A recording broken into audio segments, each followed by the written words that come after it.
Sandpaper Gate would never happen if the test match was being played in Australia. The South African, while they were bowling, they could not get the ball to do anything.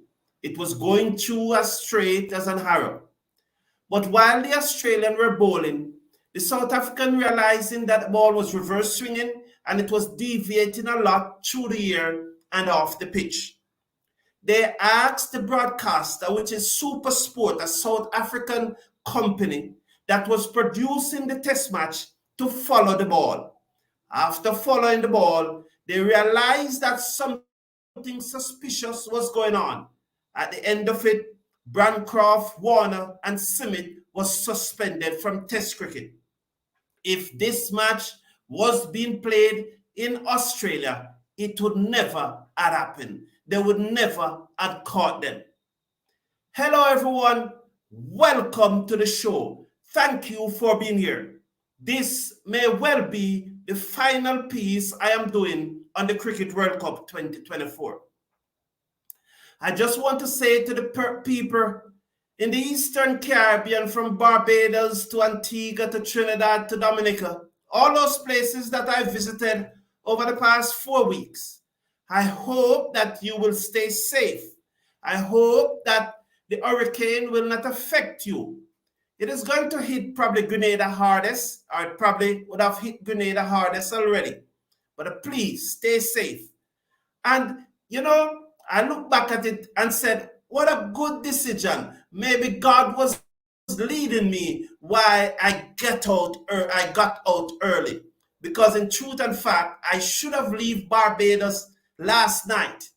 And if I had stayed until last night, I think maybe I would still have been in Barbados or maybe old up in Trinidad. So thank God for leading me, and so I got out early.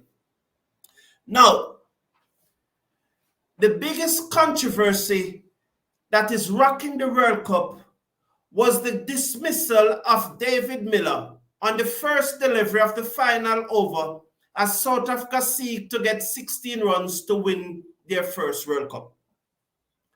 It was bowled by Pandya. I don't want to call him that. I don't know about that, so I will say Pandya. It was being bowled by Pandya, and David Miller got a low full toss and hit it down the ground. For all concerned, it seems like it was a 6. But miraculously, Suryakumar Yadav pulled off the catch of the tournament, maybe the catch of the century. There are millions of persons who are saying that his foot touched the boundary. I do not know about that. I saw no image of Suryakumar Yadav foot touching the boundary. No image whatsoever. All the images that I have seen, his foot was not touching the boundary. Are there images to suggest that his foot touched the boundary? They may well be. They may well be. But what you have to understand is the way I started the show. The test match between Australia and South Africa, which resulted in the suspension of Warner, Smith, and Bancroft, was being played in South Africa. So the South Africans could have asked the television producer to follow the delivery. Now, the World Cup final was being produced by Disney Star, an Indian company.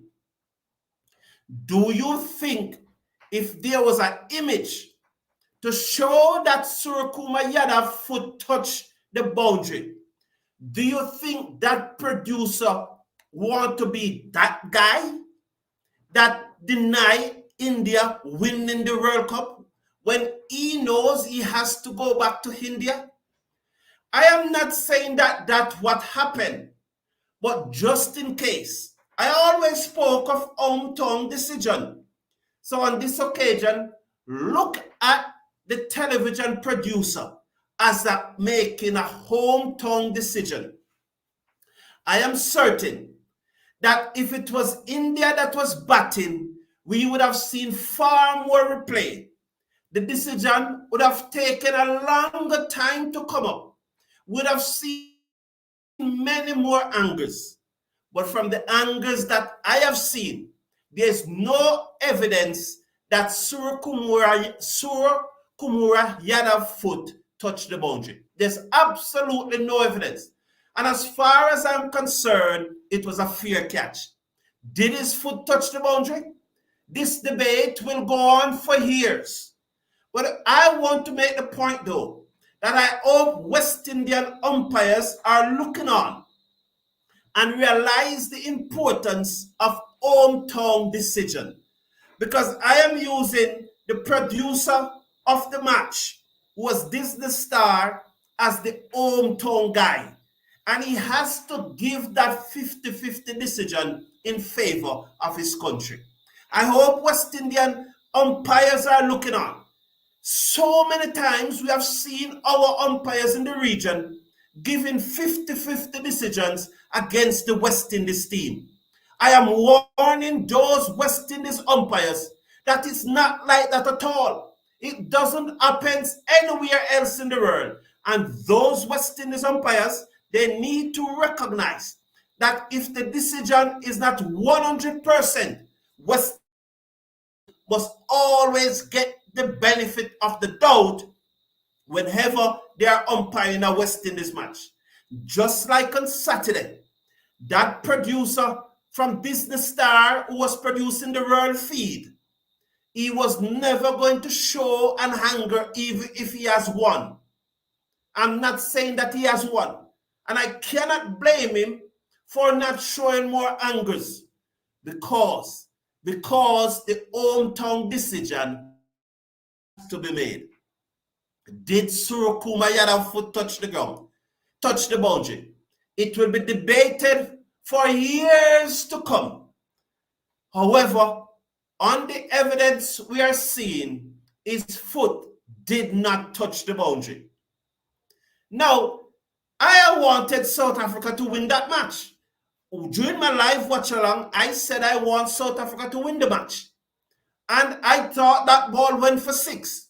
But I have to give Suryakumar Yadav for taking the catch of the century. You know, in sport, one of the things that I love the most are these controversies. I love controversial moments in sport. It's some things that get my adrenaline rushing. I just love those controversial moments. Another thing I want to talk about, and is a team on the screen there. That is the ICC team of the tournament. And when I look at that team, Rohit Sharma, and I must say congratulations to Nicholas Pooran, for making the ICC team of the tournament. Despite our criticism of him, he was the fourth leading run scorer in the tournament. I can understand he making the team. Congratulations to Nicholas Pooran.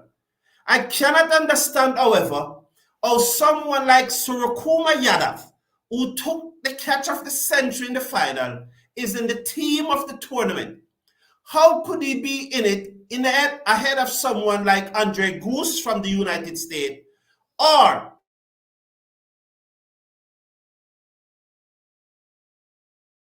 Suryakumar Yadav averaged 28 in the tournament at a strike rate of 136, way below his best. He was the 9th leading scorer in the tournament. On the other hand, Travis Head was the 3rd leading run scorer, averaging over 42, with a strike rate of above 150. So does Goose. He was the 7th leading run scorer with an average of 43 and a strike rate of above 150. What was the criteria that the ICC used to pick Suryakumar Yadav ahead of someone like Andre Goose and Travis Head is beyond me. That to me is a clearly bias towards India. The big talk in Barbados, especially in Barbados, is that really and truly the ICC is being run by BCCI. And I've even heard it here in Jamaica. I cannot understand how Pandya and Stonis is ahead of Russell and Chase in the team of the tournament. I do not see what these two guys did better than Russell and Chase. You can check the stats for yourself. It's a lot to go through, especially it is 4 all-rounders. But there's no way that Chase and Russell should be out of the team, and ahead of them in the team of the tournament is Stonis and Pandya. I think that this 11 that the ICC have named as a team of the tournament, they have got it drastically wrong.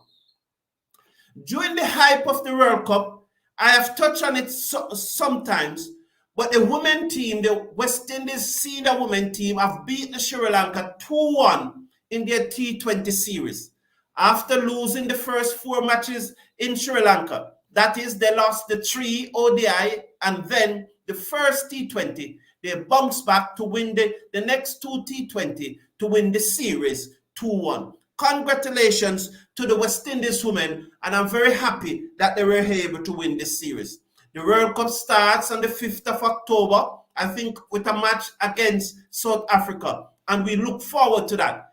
The CPL, the women's CPL, is of particular importance for this team that is going to the World Cup.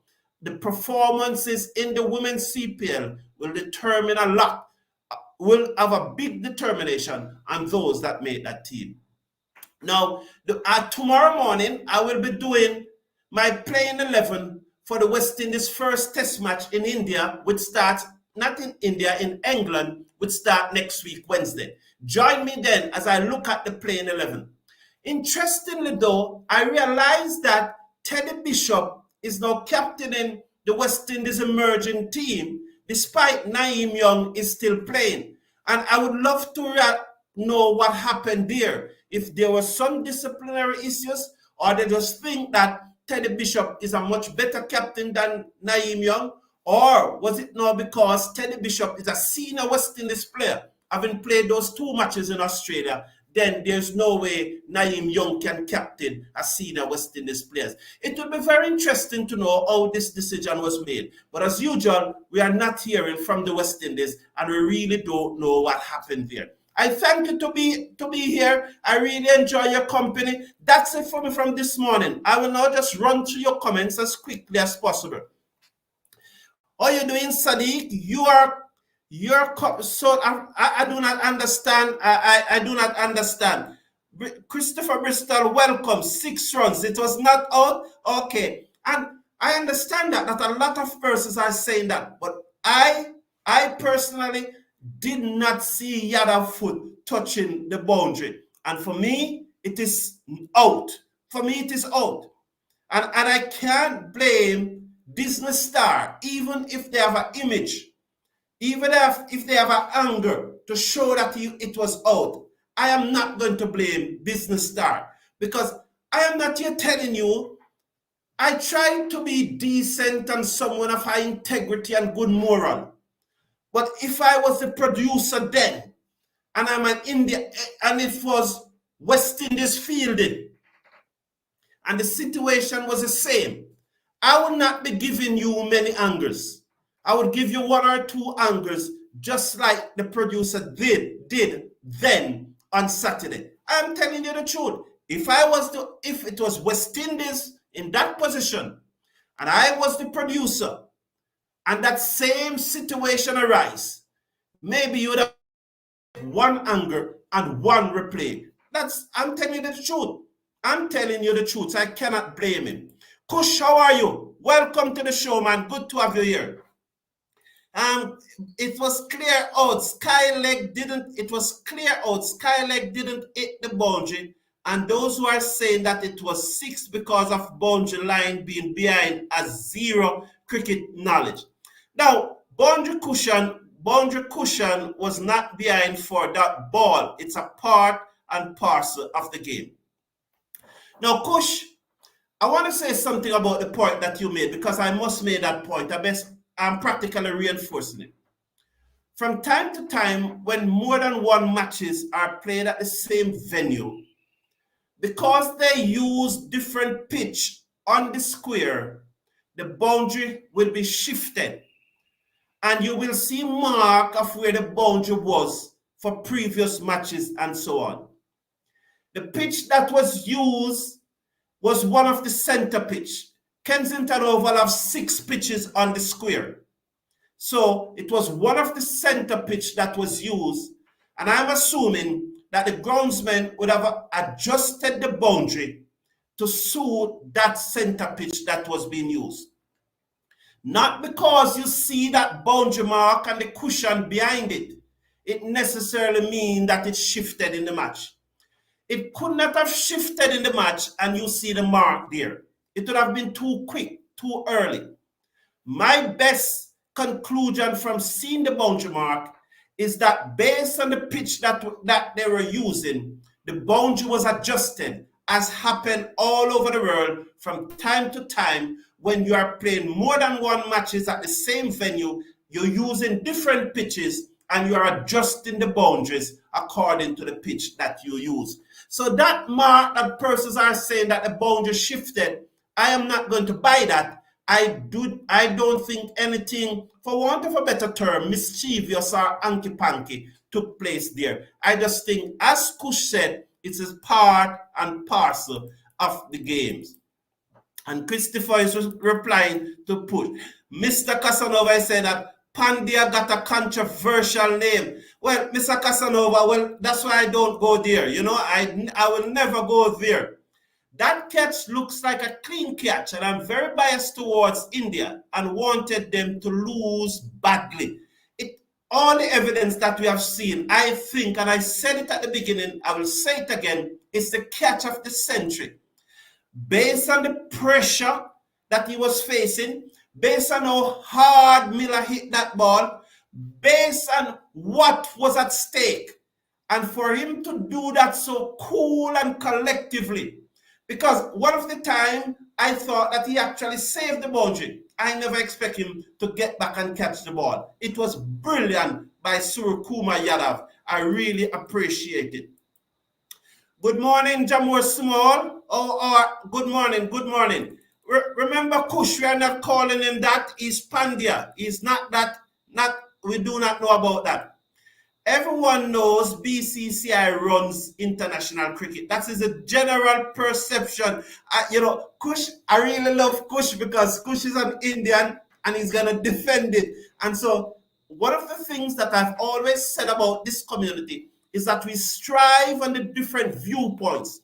We strive on different perspectives. We strive on different ideas and different opinions. They are all welcome as long as we remain respectful. And I don't have an issue with someone here defending India. And welcome, Kush. We really appreciate it. Paul, good analysis of the catch, but I see no problem as the umpire decision was final. Yes, Paul, I don't have any problem with those things, you know. I'm telling you, I love the controversy. And I said it that if it was West Indies and I was a producer, I was not going to even. I'm not saying that Suryakumar Yadav foot touched the boundary. I never saw that. And I don't know if it did. But even if it did, and I was a producer and West Indies in that position, you're not going to see that image. I am telling you. I am here wondering how South Africa lose that match. I'm sending the FBI to investigate that one. Jabor Small, I got you. And a number of persons are considering how South Africa lose that match, how they lost that match. But I said in another forum that from the very first match since South Africa returned to international cricket after apartheid, they have been choking. You remember that match at Kensington Oval? I think it was, 91, 92, somewhere about there? They wanted, I think, about 60 or 70 runs to win on the final day with 8 wickets in hand, and Walsh and Ambrose bowled them down. So from the very first match, that was their first match after returning from international cricket. For politically, they choose to play the West Indies. And from that very first match, they have been choking. We remember the numerous chokes, the one against Australia with clues and so on, and we can cite many, many over the years. Against Pakistan, many, many over the years. So it's very interesting. Most of these producers got the morals of Alley Cat. Well, so are you calling me an Alley Cat? Mr. Casanova, if you were the producer, if West Indies was in that position and say Russell was the one who took that catch, even, and again I want to repeat, even if there are evidence that his foot slightly touched the boundary, would you want to be that guy, Mr. Casanova? Would you want to be that guy? That's the thing, Do you want to be that guy? That's the question. I don't support BCCI having influence on ICC. I love cricket more than Indian cricket. Thanks. That's very good. Me too, Kush. I love cricket, but I'm a strong supporter of West Indies cricket. I'm biased. When it comes to West Indies cricket, I'm absolutely biased, Kush. And probably you are more balanced in your thought than I. And I give you credit for that. But when it comes to West Indies cricket, I can't be all that biased. I can't be all that balanced. I tried my best, but I can't be. So I don't think South Africa, if we live for another 50 years, South Africa will never win the World Cup. Those set of guys that lost the World Cup will not see South Africa winning it in their lifetime. Sherwin, good morning. How are you? I'm saying Pang fake injury cost us the match. Class is unlucky. Dude, he lost. Logic Meviva. I understand the point you're making. But earlier, I think Kush said the boundary, as I mentioned, is part and parcel of the game. India have to come up with something. They have to slow down the game. And all they did, slow down the game, and Pandya running, float up one outside the half stump, just float it up. Class aim a big drive, nicked off. The gamble paid off for India. But Clarkson was a seasoned, experienced professional with his team needing a runner ball to win, should know that India is going to try something. And so you cannot blame India for slowing down the game. You cannot blame Pandya. You said he faked injury. I'm not a doctor. I don't know. I wasn't there. But said that he faked it. And India slowed down the game. You still have to blame Clarkson for firing at that wide one. He should not have done it. Right? He should not have done it, clearly. I will get back. So, yes. So, don't blame India. I think the tactics was well. Class last Major League Cricket, SA20, IPL, T20 World Cup within 12 months. Well, maybe. Which team is he playing for in the CPL? Maybe the team that he's playing for in the CPL should not play him in the final. They probably should play him right up to the semi-final. Thank you, Kush. That's the point I'm making. Is also a part and parcel of the game, just a tactics. You're exactly right, Kush. Thank you all for being here. Please remember to support the channel. The link is scrolling across the bottom. It's also in the video description. And you can send me an email to discuss business proposal to advertise on the channel. Reminding you that I'll be back tomorrow morning with my playing 11 for the first test between West Indies and England. On Friday, I'll be covering the Major League Cricket with start. There are a number of West Indians playing in the league, and I'm going to cover most of those matches by doing the second part live watch along, the second innings live watch along. I will not be doing the whole matches, but the second innings live watch along starting Friday with last year 2 finalists. That's my New York and the team that they beat in last year final, kicking off the tournament on Friday. I'll be doing the watch along for the second innings. So tomorrow, the West Indies playing 11 for the first test. Take care of yourself. Take care of your loved ones. Have a wonderful day. And especially those persons in the Eastern Caribbean, do what it takes to remain safe. Hurricane is a serious thing. And you would have known about it. Probably in Barbados, they're not so familiar with hurricane because they tend not to be affected by it. But it's a serious thing. It will have passed Barbados already. But please, take care of yourself. Take care of your loved ones. See you tomorrow morning. Have a wonderful day.